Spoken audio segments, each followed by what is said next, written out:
Hello प्यारो बच्चों। इस वाले वीडियो में हम यहाँ पर भिन्न पर आधारित महत्वपूर्ण सवाल पर बात करेंगे। और ये जो है ना, आपकी नवोदय विद्यालय में काफ़ी इम्पोर्टेंट सवाल है और इस अध्याय से बहुत सारे सवाल यहाँ से पूछे गए हैं। और इस तरीके के सवाल यहाँ से आपको ज़्यादा देखने को मिलेगा। ये वाला सवाल आपका JNV या नवोदय विद्यालय की परीक्षा में 2019 में पूछा गया था। बहुत ही प्यारा सवाल है कि एक डिब्बे में 500 अंडे हैं और उसमें से 3/25 अंडे टूट गए। तो यहाँ पर जब भी आपको भाग, मतलब यहाँ पर इस अंडे का भाग दिया हुआ है कि इतना अंडे टूट गए, नंबर नहीं लिखा हुआ है कि एग्जैक्ट नंबर नहीं बताया उन्होंने कि इतने नंबर के इतने अंडे टूटे, 10 अंडे टूटे, 20 टूटे। उन्होंने बोल दिया कि इतने अंडों का इतने अंडे उठने से टूट चुके हैं, ठीक है। और शेष अंडे और जो बचे कुछ अंडे हैं ना, उसमें से उसने 4/5 या 4/5 भाग बेच दिया गया है। तो आपको बताना है कि शेष बचे अंडों की संख्या कितनी है। तो शेष अंडे कितने बचे हैं ये आपको बताना है आखिरी में, ठीक है। तो आपके पास कुल अंडे यहाँ पर कितने हैं? कुल अंडे यहाँ पर आपके पास है 500। कुल अंडे कितने हैं आपके पास? सबसे पहले बहुत ही आसान तरीका करने का इसका, कुल अंडे हैं यहाँ पर आपके पास 500, ठीक है। अब इसमें से क्या हुआ, 3/25 अंडे टूट गए, ठीक है। अब इसमें से 500 का आपको क्या निकालना है? 500 का आपको 3/25 अंडे आपका निकालना है। 3/500 का 3/25 निकालना है, ठीक है। तो 500 का 3/25 होगा क्या? 25 एकम 25, 25 दूनी 50 और एक और जीरो आ जाएगा, तो यहाँ बचेगा 20। 25 से 500 गया 20 बार। अब 20 का गुणा आपको 3 में करना है, मतलब कितना आने वाला है? 60 आने वाला है, ठीक है। अब उसके बाद उन्होंने लिखा कि यार 60 अंडे क्या हो बेटा? टूट गए, है ना। ये टूटे हुए अंडे हैं, टूट गए अंडे हैं। तो कितने अंडे टूटे बेटा? 60 अंडे। तो शेष कितने अंडे बचेंगे? तो शेष अंडे कितने बचेंगे? आपको 500 में से 60 को माइनस कर देना है। तो यहाँ पर आपके पास आंसर में आ जाएगा 440 अंडे आपके पास बचे हुए हैं, ठीक है। अब उनने सवाल में ये बोला गया कि शेष अंडों का, अब जो शेष अंडे का 4/5 भाग बेच दिया गया। इन जो बचे कुछ अंडे हैं ना, उनमें से क्या करा इन्होंने? 4/5 भाग इन्होंने बेच दिया। तो शेष बचे अंडों की संख्या है, तो कितने अंडे बचेंगे आखिरी में? तो देखते हैं भैया इन्होंने कितने अंडे बेचे। तो बेच दिए गए अंडे, तो बेचे अंडे, कितने अंडे बेचे भैया इन्होंने? शेष भाग कौन सा है? 440 अंडे शेष है। तो शेष में से 4/5 भाग अंडों का 4/5 भाग इन्होंने यहाँ पर बेच दिया है। तो 5 से बेटा इसको काट दो, 5 से कट जाएगा आपका 8 बार, 5 8 40, फिर बचेगा 0, फिर 5 8 40। तो आपका उत्तर आने वाला है 88 या 88 गुणा 4। तो यहाँ पर आप गुणा कर लीजिए, 8 चौक 32, हासिल आया 3, 8 चौक 32, 33 34 35, 352 आया। 8 चौक 32 और 8 चौक 32 और 33 34 35, ठीक है। 352 अंडे क्या करे उन्होंने? बेच दिए। ये कौन सा अंडे हो गए? ये बेच दिए अंडे गए। कितने अंडों में से बेचे? अब शेष बचे अंडे, वापस से शेष अंडे बचेंगे। शेष अंडे कितने बचे बेचने के बाद? तो 440 में से आपको 352 को घटा देना है, तो आपका शेष अंडे निकल जाएंगे। 10 में 2 गया, कितना बचेगा? 8। और ये बन जाएगा आपका 3, 13 में से बन जाए कितने बचेंगे? बचेगा 8। और ये बन जाएगा आपका 3, 3 में से 3 का 0। तो आपको 80, यहाँ पर आपको 440 में 352 को माइनस करना है, तो आपको 88 अंडे आपको आखिरी में बचे हुए मिलेंगे। तो शेष अंडों की संख्या कितनी है? शेष अंडे हैं यहाँ पर 88, ठीक है। इसी सवाल, अगला सवाल आने वाला है इसके बाद। एक व्यक्ति एक दिन में 47 और 1/2 किलोमीटर चला। मतलब चलने वाला का ऐसा आता है कि एक व्यक्ति एक दिन में 47 और 1/2 किलोमीटर चला, जिसमें से वह 29 और 1/3 किलोमीटर तो स्कूटर से चला, फिर 5/9 किलोमीटर साइकिल से चला तथा शेष पैदल चला। और जो बचा कुचा जो रास्ता रहेगा उसने शेष वो पैदल चला। तो पूछ रहा है कि आप पैदल आपका कितना चला? तो कुछ नहीं करना है, टोटल जितना भी आपने ट्रेवलिंग करा इसमें से जितना आपने चला है, मतलब आपने टोटल इतना चला है ना। कुल व्यक्ति द्वारा तय की गई दूरी कितनी है? कुल दूरी कितनी है? कुल दूरी हो जाएगी आपकी, या कुल तय की गई दूरी, तो कुल तय की गई दूरी वो कितनी है आपकी, वो है आपकी 47 और 1/2, ये आपकी कुल दूरी आपने इसमें तय करी, जिसमें से वह स्कूटर से भी चला, ठीक है, फिर प्लस जिसमें से वह साइकिल से भी चला, ठीक है, फिर वह जिसमें से क्या पैदल भी चला, ठीक है। और जब पैदल चलेगा तो 47 से 1/2 दूरी को वो तय कर लेगा, ठीक है। अब स्कूटर के द्वारा कितना चला, स्कूटर कहाँ है, स्कूटर के द्वारा, स्कूटर की चाल ये है, तो स्कूटर के द्वारा इतना चला, साइकिल की द्वारा इतना चलेगा, और पैदल चाल, पैदल भी चला तो हमने माना कि पैदल वहाँ एक पैदल चल रहा है, ठीक है। 47 सहित 1/2। अब इनको आप पहले ये मिश्र भिन्न में है तो आप इनको विषम भिन्न में बदलिए, तो 29 क्या कितना हो जाएगा, 9 को 9, 9 दूना 18, 9 त्या 27 का 7, 3 दूनी 6, 6 और 1 7, ठीक है। 30 30 30 30 में का 30 30 30 90 सॉरी 87 आएगा, और 87 में एक आपको जोड़ना है तो आपका आ जाएगा यहाँ पर 88, मतलब 88 और डिवाइड में आ जाएगा आपका 3, है ना। फिर 9 8 72, 9 8 72, 72 के बाद में 73 74 75 76 77, 77/9 आ रहा है। फिर प्लस पैदल चल रहा है भैया, तो पैदल तो निकालना है आपको, और इधर 47 दूनी 50, 100, 100 में आप 6 कम कर दो तो 94, 94 और 95/2 किलोमीटर, इतना आपकी कुल दूरी है। अगर मैं इन दोनों को जोड़ दूँगा और उसके बाद जोड़ने के बाद अपने भिन्न को उधर ले जाऊँगा तो प्लस का वो माइनस में हो जाएगा, और हम जिसमें से क्या करेंगे इन नंबर को घटा के, और आपको पता लग जाएगा कि उसने पैदल कितनी दूरी तय की है। इस तरीके से यहाँ आप पैदल दूरी निकाल सकते हैं। सबसे पहले देखो मुझे यहाँ पर 9 है, सबसे आसान तरीका है कि आप इसको भी 3 को 9 बना लो, 3 को भी आप 9 बना लो, तो 3 को 9 बनाएंगे तो 3 को 9 बनाने के लिए 3 से गुणा करना पड़ता है, और भिन्न का नियम रहता है कि अगर नीचे आपने किसी संख्या से गुणा करा तो ऊपर भी आपको उसी संख्या में गुणा करना है, ठीक है। अब आराम से बन जाएगा, फिर यहाँ पर 9 है और यहाँ पर भी 9, मतलब दोनों जगह समान हर हो जाएगा आपका। फिर 8 3 24, 8 3 24 से 25 26, तो 264/9 प्लस इधर भी 77 या 77/9, और प्लस पैदल दूरी निकालना है आपको 95/2, ठीक है। अब इन दोनों को जोड़ लेते हैं, 7 4 11, 6 और 7 दूनी 14, और 2 और 1 3, ये आ जाएगा आपका 9, इधर आ जाएगा 95/2, और ये प्लस पैदल दूरी आपको निकालना है। ये प्लस का भिन्न उधर जाएगा तो कायम हो जाएगा, उधर जाएगा तो आपका माइनस में हो जाएगा। तो पैदल दूरी निकालना है आपको 95/2 माइनस 341/9, ठीक है। अब इसको निकाल लेते हैं माइनस करके। अब देखो नीचे का अभाज्य संख्या, तो 9 का गुणा इधर कर दीजिए, आप क्रॉस गुणा कर लीजिए। जब नीचे अभाज्य संख्या होती है तो आप क्रॉस गुणा कर सकते हैं, तो 9 का गुणा इसमें हो जाएगा, और 2 का गुणा आप इसमें 341 में कर दीजिएगा, और नीचे इन दोनों का गुणा होना है, तो 9 दूनी 18 हो जाएगा, ठीक है। तो इस तरीके से आप इसको हल करेंगे तब आपका ऑटोमेटिकली आंसर आ जाएगा। तो इस तरीके से आपको सवाल को हल करना है,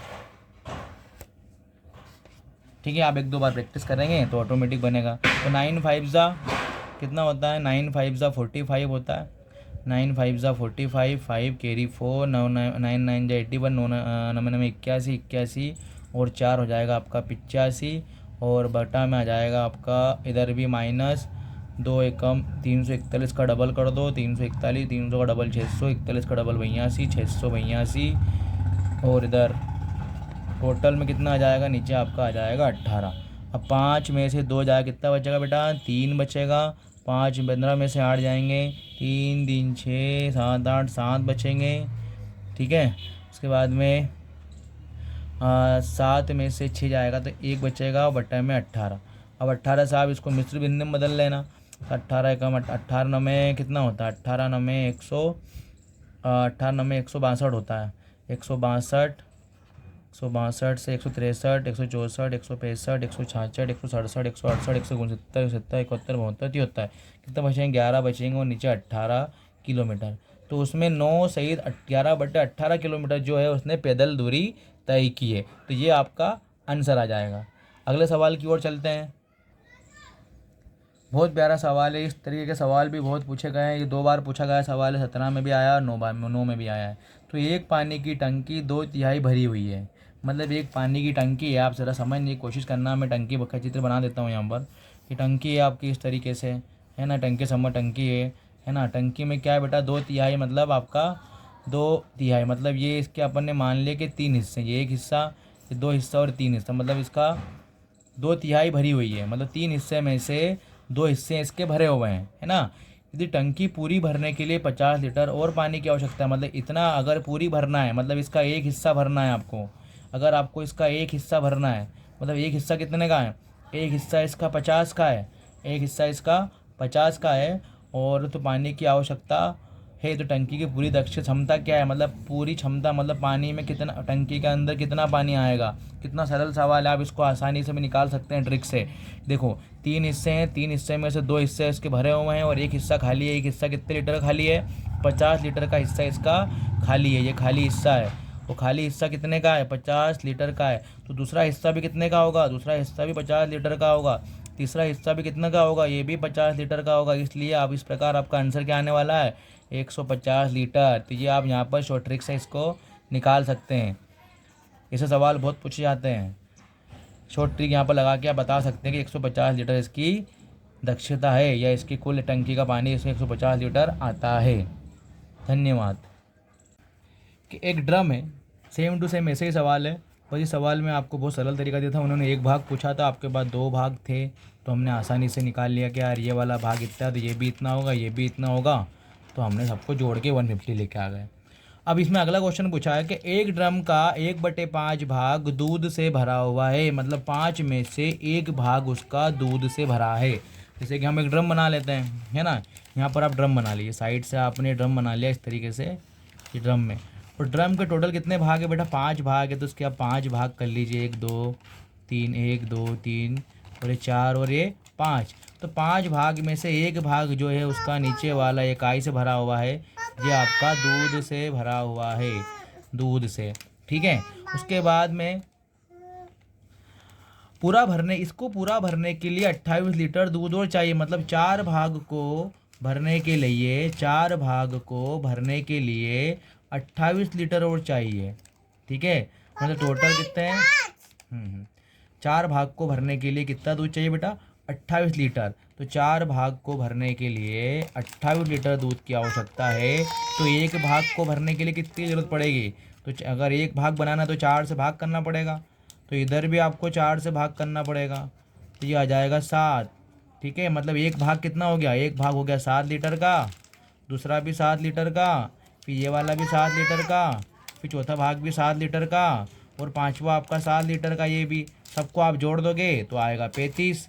तो आपका आ जाएगा आंसर यहाँ पर 35 लीटर। ये डायरेक्ट जो आपको यहाँ पर एक भाग आपको दिया हो, मतलब आपको 4 एक भाग का दिया हुआ है, और टोटल 28 में आपने एक भाग का निकाल लिया है। ठीक है। तो 7 और 28 को आप प्लस कर देना तो 35 आ जाएगा। तो आपका आंसर होगा 35। आई होप आपको ये समझ में आया होगा। यदि एक ड्रम का 1/3 है, ये 3 भाग है ना, 1/3 भाग भरा हुआ है, या पानी से किसी भी चीज़ से भरा हुआ है, पानी समझ लेते हैं कि पानी से भरा हुआ है, 1/3 भाग उसका, एक ड्रम है उसका 1/3 भाग भरा हुआ है। यदि इसको पूरा भरने के लिए 60 लीटर और पानी की आवश्यकता है, तो ड्रम की धारिता क्या है। तो आपको बताना ड्रम कितने लीटर का है। तो सेम टू सेम चीज़ वापस आप क्या करेंगे, एक ड्रम बना लेंगे। एक ड्रम के आपको कितने भाग करना है, टोटल भाग यहाँ पर आपको 3 भाग करना है। तो मैंने एक ड्रम के 3, 1 2 और 3 भाग कर दिए। 3 भाग में से एक भाग उसका क्या है, भरा हुआ है ना, ये पानी से भरा हुआ है। 2 भाग उसको खाली है। तो 2 भाग को भरने के लिए कितने की ज़रूरत पड़ेगी बेटा, 2 भाग को भरने के लिए 60 की ज़रूरत पड़ रही है। अब 2 भाग को भरने के लिए आपको 60 की ज़रूरत पड़ रही है। तो एक भाग कितना होगा, तो हम 2 से एक भाग देंगे इधर भी, है ना। तो आपका 1 आ जाएगा, क्योंकि आपको दो जो भी भाग रहता है उसको 1 बनाना रहता है। तो उसी संख्या भी से आप भाग कर दे जो भी संख्या दी हुई है। तो 60 में भी किससे भाग होगा बेटा, 2 से भाग होगा। तो उत्तर आएगा यहाँ पर 30। तो संख्या का जो एक भाग है, ये वाला भाग आपका 30 है। तो ये वाला भाग भी आपका 30 होगा और ये वाला भाग भी आपका 30 होगा। तो ऐसे करके टोटल आपका 90 लीटर आंसर आ गया। अब उनने पूछा किसी संख्या के, मतलब 5/7 वह भाग, मतलब किसी संख्या का ये भाग है और ये भी एक भाग है ना, दोनों एक भाग है। तो किसी संख्या के ये वाले भाग और उसी संख्या के 7/11 भाग का जो अंतर है वो कितना है, 6 है। ठीक है, तो आपसे पूछा है कि वो संख्या कौन सी है, वो संख्या कौन सी है, गलत लिखा गया है यहाँ पर, वो संख्या कौन सी है। ठीक है, वो संख्या कौन सी है। तो बहुत आसान सवाल है, जब भी इस सवाल आ जाए कि किसी संख्या का इतना भाग इतना है और इतना जोड़ने पे इतना आ रहा है, अंतर इतना आ रहा है, तो आपको पहले मान लेना है कि वह संख्या x है। तो हमने माना वह संख्या x मानना है आपको, x है, क्योंकि हमें संबंध स्थापित करना है संख्या के साथ। ठीक है, तो बेटा x का, तो जो भी संख्या आप मानोगे ना उसको इसके साथ आप गुणा करवा देना ऊपर वाली संख्या के साथ। तो ये 5 है तो 5x/7 हो जाएगा, और ये 7 है तो 7x/11 हो जाएगा। और इनका क्या पूछा, इनका अंतर पूछा, तो अंतर कितना है, तो भाग का अंतर है 6, तो बराबर में 6, मतलब भाग का माइनस करने पर 6 आएगा। ठीक है, अब यहाँ पर देखो नीचे अभाज्य संख्या है, दोनों का क्रॉस घुमा दो आप, 11 का 5 में कर दो तो 11×5 = 55x हो जाएगा, और इधर 7 का x में 7 7 जा 7 7 49x होगा, और डिवाइड में 11×7 = 77 हो जाएगा, और इधर आपको 6 ही लेना है। ठीक है, अब उसके बाद आपको क्या करना है, ध्यान से देखना यहाँ पर कि आप 77 को भाग में है, ये जाएगा इक्वल बराबर के उधर जाएगा तो कायम हो जाएगा गुणा में, और गुण 50x में 55 में से गुण 50 कम कर दो तो गुण 50 50 51 52 53 54 55, तो कितना बचेगा, 6x बचेगा। ठीक है, और हमने इसको कर दिया इधर की तरफ। अब देखो यहाँ पर 6 ये इधर आएगा भाग में, तो मतलब यहाँ पर भाग में आएगा तो 6×77, और भाग में आ जाएगा 6, 6 से 6 कट गया, आपको 77 कौन सा है, 77, तो वह संख्या कौन सी थी, वो संख्या आपकी 77 थी। तो इस क्वेश्चन को एक बार अच्छे से ज़रूर करना, महत्वपूर्ण सवाल है, और ये सवाल JNU 2011 में पूछा गया सवाल है। ठीक है, तो ध्यान से करना, कभी प्लस का है तो आप प्लस कर देना। ठीक है, अब अगला सवाल हम देखते हैं। ये सवाल भी परीक्षा में पूछा गया है 2008 में, और बोर्ड मास वाला सवाल है ना, तो हमको करना पड़ेगा। ठीक है, तो इसके लिए हम आगे बढ़ते हैं। जैसे कि यहाँ लिखा हुआ है कि 3/5 + 1/5 और भागी 3/10, फिर गुणा, फिर दूसरा ब्रैकेट में 36/45 + 16/5। तो ये बहुत ही आसान सवाल है, बस आपको देखने में डर लग रहा होगा, बाकी आपको अगर आपको बोर्ड मास रूल आपको पता है तो आप इसको अच्छी तरीके से सवाल आप कर लेंगे। सबसे पहले आपको ब्रैकेट देखना है, ब्रैकेट के अंदर कौन से ऑपरेशन लगे हैं वो देखना है। तो पहले डिवीज़न होता है, फिर मल्टीप्लाई होता है, फिर एडिशन होता है, और फिर सब्ट्रैक्शन होता है, या फिर घटा होता है, माइनस जिसको हम बोलते हैं। ठीक है, तो सबसे पहला वाला ब्रैकेट को हम हल कर लेते हैं, है ना। जैसे कि इसमें लिखा हुआ है 3/5 + 1/5, तो बेटा ये जो है ना भाग वाला, ये भाग का बन जाता है गुणा, और अगले वाले का हो जाएगा व्युत्क्रम या रेसिप्रोकल, 10/3 या 10/3।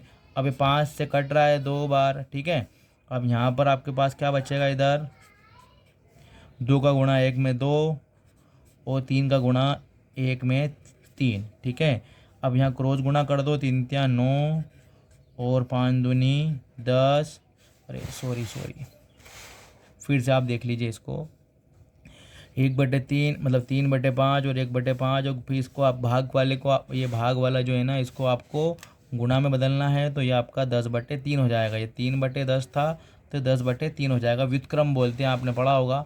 ठीक है, आपके टीचर ने पढ़ाया होगा। 3/5 + 2/3। अब यहाँ पर आपको क्रॉस घुमा देना है, तो 3 का गुणा 3 में 9, क्यों घुमाना है क्रॉस, नीचे अभाज्य संख्या होती है तब आप क्रॉस घुमा के आप मतलब आप इसको हल कर सकते हैं। 3 का गुणा 3 में 9, 5 का गुणा 2 में 10, और आपको जो नीचे रहते हैं ना हर में उन दोनों का भी गुणा करना है, तो 5 या 15। ठीक है, तो ये आ गया 10 और 9 कितना हो जाएंगे, 19, 19/15। इसको हल करने पर आपका 19/15 आया है। अब हम दूसरा वाला लेते हैं, ये वाला 36/45 + 16/5, ये वाला आपको हल करना है, ये वाला। ठीक है, एक बार हमने इसको हल करा, अब इसको हल करेंगे तो आप देखो नीचे आप इसको समान बना सकते हो। आप यहाँ पे चेक कर सकते हैं कि 5 के पहाड़े में 45 आता है, कितनी बार में आता है, 9 बार में। तो 5 में आप 9 से गुणा कर दो, तो आप ऊपर भी आपको 9 से गुणा करना पड़ेगा। 9 से गुणा आपको करना पड़ेगा, ठीक है। और जब नीचे आप ऐसे सब चेक कर लिया करो क्या यार ये जो बड़ा नंबर है क्या वो छोटे वाले के पहाड़े में आता है क्या, तो आप उसको समान बना सकते हैं, है ना। ये तरीका रहता है, एक ट्रिक रहती है, मेथड रहती है, ठीक है। अब 36/45 और यहाँ हो जाएगा 16 नमा कि 144 144 या 5/9 5 नमा 45, ठीक है। तो हमने यहाँ पर दोनों के हर समान कर लिए हैं, है ना। तो आप कुछ नहीं करना है, आपको खाली ऊपर वाले को जोड़ना है। तो आपका नीचे आ जाएगा 44 और ऊपर यदि आप जोड़ दोगे तो 144 में 150 और 180 यहाँ पर हो जाएगा। अब देखो बेटा 45 के बारे में 180 आता है, 45 दूनी 90 और 90 का डबल 180, मतलब ये जा सकता है यहाँ पर 4 बार। तो इस पोर्शन को हमने हल किया तो हमारा उत्तर आया 4, है ना। और ये वाले पोर्शन को हमने हल किया था तो हमारा जो उत्तर आया था 19/15। इन दोनों को आपको क्या करना है, गुणा करवाना है। तो ये वाला 19/15 गुणा 4। अब बेटा 19 चौक कितना होता है, 19 चौक होता है 76 और इसमें आ जाएगा 15। तो ये आपका उत्तर, और यहाँ पर भी आपका आंसर मिलेगा 76/15। इस तरीके से आप इस सवाल को हल कर सकते हैं।